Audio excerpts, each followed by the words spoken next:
Hello. हा hello. हा विजय भाऊ नमस्कार. गजानन खडके बोलतो परतवाड्यावरून. हा नमस्कार भाऊ. नमस्कार. आवाज क्लिअर आहे ना? हो आहे. हा तर आता यावर्षी जसं मी फोन यासाठी केला की यावर्षी जसं जिकडे तिकडे टीव्हीत बातम्या म्हणा किंवा बाकी हवामान अभ्यासक आहेत हे जर थोडंसं असं भीतीचं वातावरण असं तयार झालं शेतकऱ्यात की यावर्षी जागतिक मंदी सांगून राहिले युद्धामुळं आणि एल निनोचा पण प्रभाव सांगून राहिले. बरोबर. त्यामुळं शेतकरी बरेचसे शेतकरी आज संभ्रमात आहे की आपण जसं कोणतं पीक पेरावं काय पेरावं म्हणजे कोणत्या पिकाने भाव राहील. इकडे युद्धजन्य स्थिती आहे. त्याच्यानंतर सध्या सोयाबीनचे आणि कापसाचे भाव भरपूर प्रमाणात वाढले आहे. आता शेतकऱ्यांना कोणता निर्णय घ्यावा यासाठी काय पेरावं? हा नाही कसं आहे हा सगळ्यात मोठा प्रश्न आहे. आपल्याकडे आता मुख्य पीक जे आहे ते सोयाबीन आणि कापूसच आहे. हो ठीक आहे.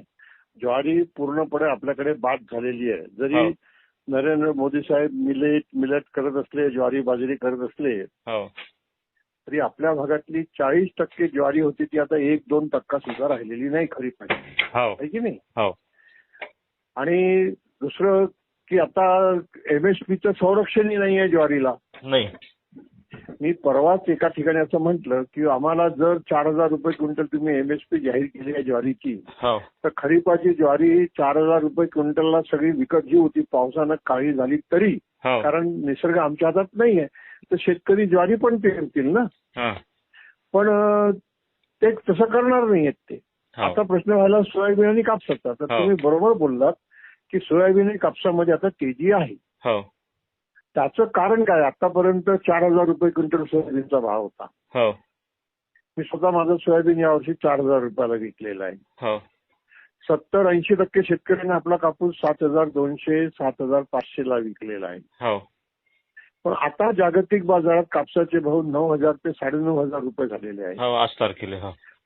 आणि सोयाबीनचे भाव हे 6,000, 6,500 रुपये झालेले आहेत. तर याची कारणं काय आहेत हे शेतकऱ्यांनी समजून घेतलं पाहिजे. आपल्यामध्ये असं होतं की आपला माल व्यापाऱ्याच्या गोडाऊन मध्ये गेला आणि त्याच्यामुळे त्यांनी भाव वाढवले अशी एक धारणा सर्वसामान्य शेतकऱ्यांमध्ये होऊन जाते. पण तसं नाहीये ते.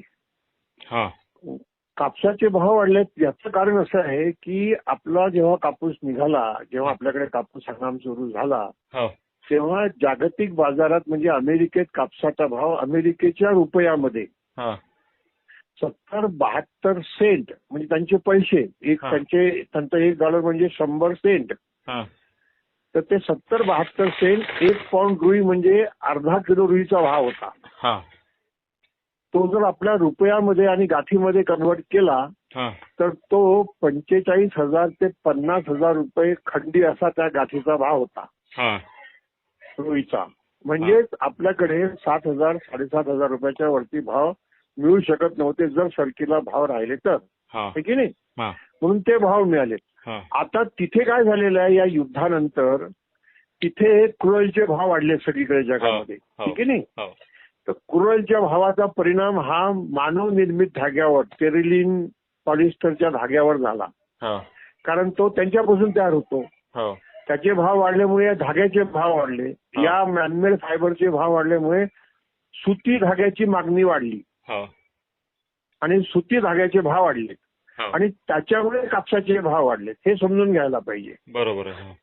आणि अमेरिकेच्या बाजारात आज 90 ते 95 सेंट 1 पाऊंड रुईचा भाव झालेला आहे. म्हणजे 70-72 होता तिथेच तो 90-95 झालेला आहे. आता याला पुन्हा रुपयात जर कन्व्हर्ट केलं तर ते 60 ते 65,000 रुपये खंडी होतं की जे 45 ते 50,000 रुपये खंडी होतं. आता हे रुईचे भाव असे वाढल्यामुळे आपल्याकडे भाव वाढलेले आहेत. आता प्रश्न असा आहे की आपला नवीन कापूस जेव्हा बाहेर येईल तेव्हा हे भाव टिकतील का? आहे की नाही? बरोबर आहे. तर जर हे सगळं या 6 महिन्यामध्ये जर व्यवस्थित झालं आणि क्रूएलचे भाव पडले तर मग मॅनमेड फायबरचे भाव पडतील. मग मॅन्युअल फायबर स्वस्त झालं तर कापसाचे भाव एखाद्याला पडू शकतात अमेरिकेत. आणि अमेरिकेत जर कापसाचे भाव पडले तर आपल्याकडे कापसाचे भाव पडू शकतात. आणि आता जे रुपयाचं अवमूल्यन झालेलं आहे 97 रुपयाचा डॉलर झालेला आहे. कोणी म्हणतं ते 100 रुपयाचा डॉलर होईल. पण क्रूएलचे भाव पडले तर एखाद वेळेला आपल्या रुपयाचं अवमूल्यन थांबून जाईल, पण याच्यापेक्षा काही रुपया खूप खाली गेल असं वाटत नाहीये. मग आता या सगळ्या याच्यामध्ये आता जी MSP जाहीर केलेली आहे मोदी सरकारने पुढच्या हंगामाकरता 8,600 रुपये कापसाकरता, ती सरकारने देण्याची गॅरंटी घ्यायला पाहिजे.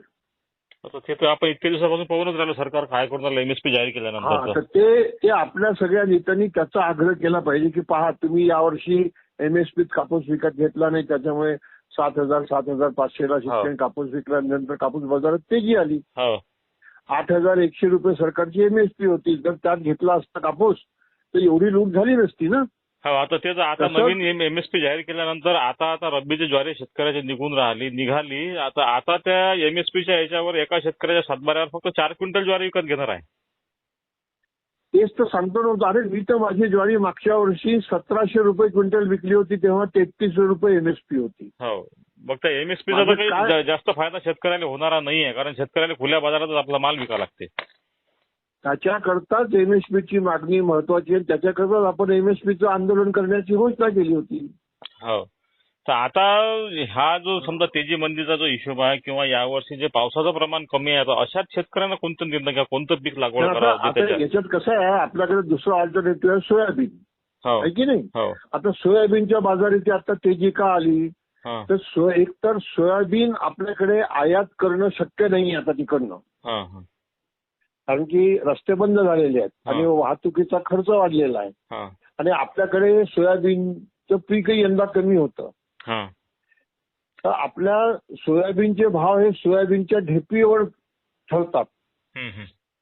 तर सोयाबीनच्या ढेपीचे भाव या महिन्याभरामध्ये खूप वाढलेले आहेत. ते 6,000 रुपये क्विंटलच्या जवळपास गेलेले आहेत. पण त्याच्यामुळे आपल्याकडे सोयाबीन वाढलेलं आहे ना. आता अशी बातमी आहे की आपल्या ढेपीचे भाव इतके वाढल्यामुळे व्हिएतनाम, साऊथ कोरिया वगैरे जी आपली ढेप घ्यायची, कारण की आपली सोयाबीनची ढेप ही GMची नाही आहे, नॉन GM आहे, आपली जेनेटिकली मॉडिफाईड नाही आहे. पण आता त्यांना जर जगात 3,500 रुपयाला ढेप मिळते आहे, तर ते अमेरिकेची किंवा ब्राझीलची ढेप बोलून राहिलेली आहे. आता अशा सगळ्या याच्यामध्ये पुढच्या वर्षी आपल्याकडे सोयाबीनचं पीक जर चांगलं आलं आणि भारत सरकारने जर MSPचं संरक्षण नाही दिलं 5,800 रुपये, तर हे नाकारता येत नाही की आपल्याला MSPच्या कमी भावात सुद्धा एखाद वेळेला सोयाबीन विकावं लागेल. म्हणजे हा अंदाज घेऊन शेतकऱ्याला आपल्या पेरणीचं नियोजन करावं. तर आता सरकारने जर MSPचं संरक्षण पुढच्या वर्षी दिलं नाही, तर MSP पेक्षा यावर्षी सारखं एकदम कमी नाही, पण MSPच्या आसपासच कापसाचे सोयाबीनचे भाव राहण्याची शक्यता नाकारता येत नाही. जर हे युद्ध असंच सुरू राहिलं किंवा क्रूड भाव असेच वाढलेले राहिले, युद्ध जर बंद झालं त्याचे परिणाम तर इतक्या लवकर संपणार नाहीत ना.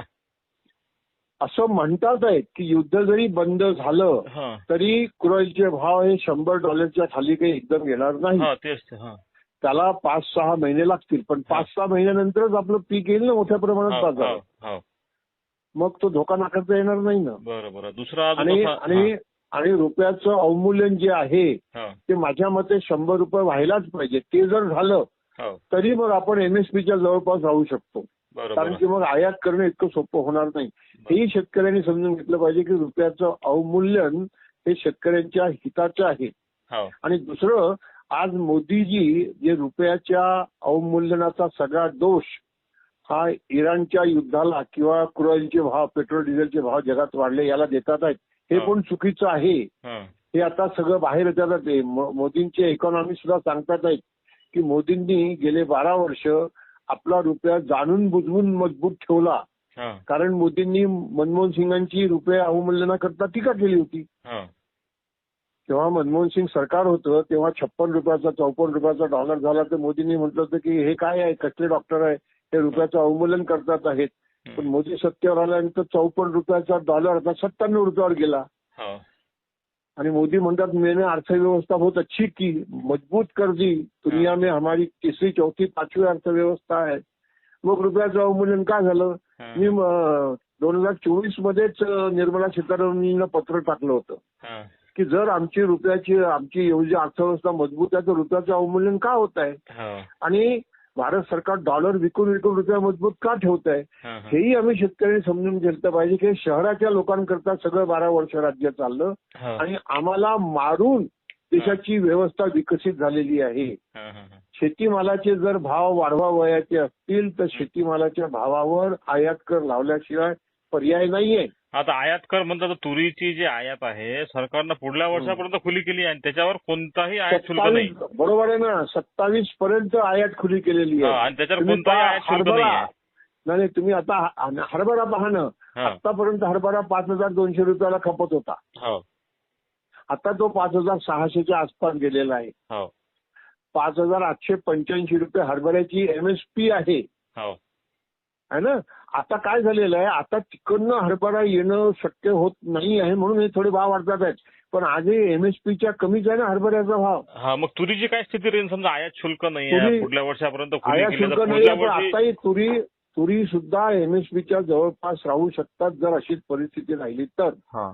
नाही तर आता 27 पर्यंत तूर आयातीची परवानगी 0 ड्युटीवर दिलेली आहे. हा, 0 ड्युटी. म्हणून मी अशी मागणी करतोय आणि आमच्या महाराष्ट्रातल्या काही देशातल्या सगळ्या आमदार खासदारांनी हा. आता शेतकऱ्यांकरता एकत्र येऊन एक मागणी करायला पाहिजे हो. की या देशात कुठलाही शेतमाल हा MSPच्या कमी किमतीत आयात होणार नाही.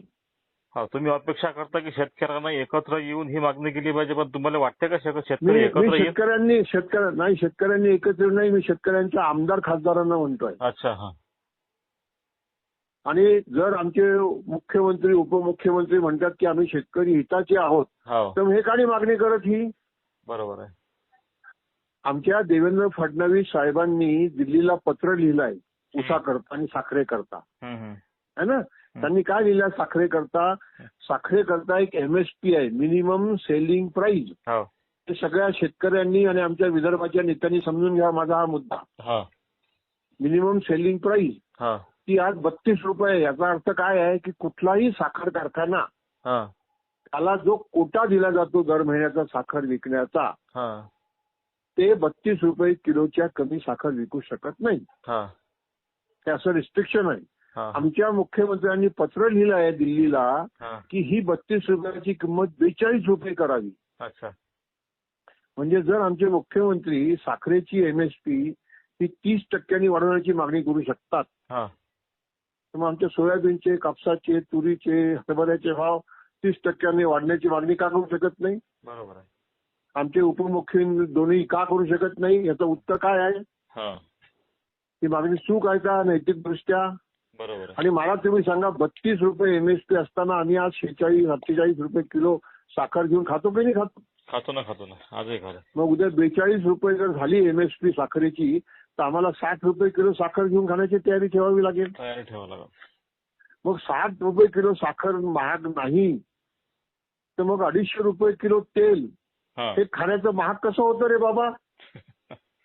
गावातल्या तरुण पोरांनी गावागावातल्या भिंती रंगून हे प्रश्न विचारावेत ना सगळ्या पक्षाच्या सगळ्या नेत्यांना. शेतकऱ्याचा तोच प्रॉब्लेम आहे ना, शेतकरी एकत्र येत नाही, स्वतःसाठी लढत नाही, स्वतःचे प्रश्नही विचारत नाही शेतकरी. हाच तर मोठा प्रॉब्लेम आहे. असं जाणं हेच तर प्रबोधन होण्याची गरज आहे. हो, मी म्हणतो कुठल्याही पक्षाचा असो, भाजपचा असो, शेतकरी त्याला परवडते का शेती? पहिली गोष्ट तर शेतकऱ्यांना कोण्या पक्षात जायची गरजच नाही आहे.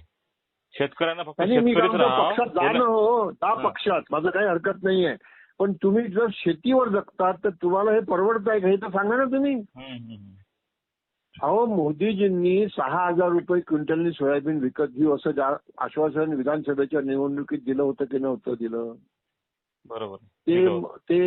ते त्यांनी फडणवीस साहेबांनी जागोजागी रिपीट केलं होतं की नव्हतं केलं? पण आमच्या एकही आमदारांनी आपल्या मतदारसंघात भिंती नाही रंगवल्या आपल्या ह्याच्या किंवा मोदीजी 6,000 रुपये क्विंटल सोयाबीनचं काय झालं ते आता तरी करा. माझ्या हातात आता ताकद नाही आहे, मी आता 79 वर्षाचा झालो आहे, नाही तर मी गावागावात मोटरसायकलवर जाऊन कमीत कमी प्रत्येक गावातल्या 5-5 भिंती माझ्या जिल्ह्यातल्या रंगवल्या असतात. बरोबर. हे नाही केलं ना तर शेतकऱ्यांचं कधी भलं होणार नाही. माझं असं मत आहे, मराठीत एक म्हण आहे, जो बोलतो त्याचे फुटाणे खपतात. आणि जो बोलत नाही त्याची बदामी खपत नाही. बरोबर आहे. मी आता माझ्या ज्यावेळेस ताकदीने बोलण्याचा प्रयत्न करतो. काँग्रेसचं सरकार होतं, मनमोहन सिंग प्रधानमंत्री होते किंवा त्यांच्या अगोदर आणखी कोणी असेल, त्यावेळेस खताचे भाव हे 400-450 रुपये होते. आज खताचे भाव आपला 10-26-26 समजा 2350 रुपये आहेत. मग आता आता शेतकरी म्हणते खताचे भाव वाढले, शेती पिकून नाही राहिली परवडत. मग त्याही वेळेस कर्जमाफी करायची गरज त्या सरकारने होती. आजही कर्जमाफी शेतकऱ्यासाठी सरकारला करावी लागते. शेतकऱ्याच्या ही परिस्थिती कशामुळे आहे? मग भाव तर सरकारचे खता-बिताचे त्यावेळेस कमी होते, बियाणाचे कमी होते. अरे खताचे भाव वाढू द्या, तुम्ही त्या पद्धतीने एमएसपी वाढवा ना. अहो मी तर एक प्रश्न, जेव्हा आपण आंदोलन केलं कर्ज माफी करण्याकरता त्यावेळेस सुद्धा मी म्हटलं होतं आणि ते रेकॉर्डवर आहे की जर शेतकऱ्यांना एमएसपीच मिळत नाही तर त्यांनी कर्ज परत कसं करायचं. बरोबर आहे. म्हणजे सुरुवातीपासून शेतकऱ्याला कर्जमाफीची गरज पडून राहिली, याला दोषी फक्त सरकारच आहे. मी मनमोहन सिंग माझ्या गावात आले होते 2006 मध्ये. मला तुम्ही माफ कराल पण याची सुद्धा दखल आमच्या शेतकरी समाजाने आणि आमच्या विदर्भाच्या नेत्यांनी घेतली नाही, ही माझी व्यथा आहे. कारण मी मोठा झालो असतो ना, माझी दखल घेतली असती तर. बरोबर आहे. आमच्या इथे असंच आहे ना, आमच्या इथे सगळे एकमेकाचे पाय ओढणारेच आहेत ना. तसे शेतकरी नेते किती मोठे झाले पूर्ण महाराष्ट्रात. मी मनमोहन सिंगांसमोर असं म्हटलं होतं की आम्हाला एकदाच कर्जमाफी पाहिजे, आम्हाला वारंवार कर्जमाफी नको, आम्हाला कर्ज परत करण्याची ताकद द्या आणि ती कर्ज परत करण्याची ताकद शेतीमालाच्या भावातनं येईल. त्याच्यामुळे ते भाव देण्याचं, एमएसपीचं संरक्षण करण्याची जबाबदारी सरकारची आहे. आणि एमएसपी कशी काढायची ही सुद्धा मागणी मी त्यांच्यासमोर केली होती. बरोबर. मी त्यांच्यासमोर अशी मागणी केली होती की तुम्ही जेव्हा केव्हा 6वं वेतन आयोग या देशात लागू कराल तेव्हा 6वं वेतन आयोग लागू झालं नव्हतं. तुम्ही ज्या पद्धतीने चपरासाचं वेतन वाढवाल तेवढं वेतन आमचं नका वाढवू, पण त्या तुलनेत आमच्या शेतमजूर भावा बहिणीची मजुरी वाढवा. बरोबर. आणि ती हिशोबात घेऊन शेतीमालाचे भाव जाहीर करा. आणि ते भाव म्हटलं बाजारात मिळणार नाही, त्याच्याकरता सरकारचा हस्तक्षेप पाहिजे. एक तर भावांतर योजनेतनं पैसे द्या, नाहीतर सबसिडी द्या आणि नाहीतर तुम्ही खरेदी करा. बरोबर.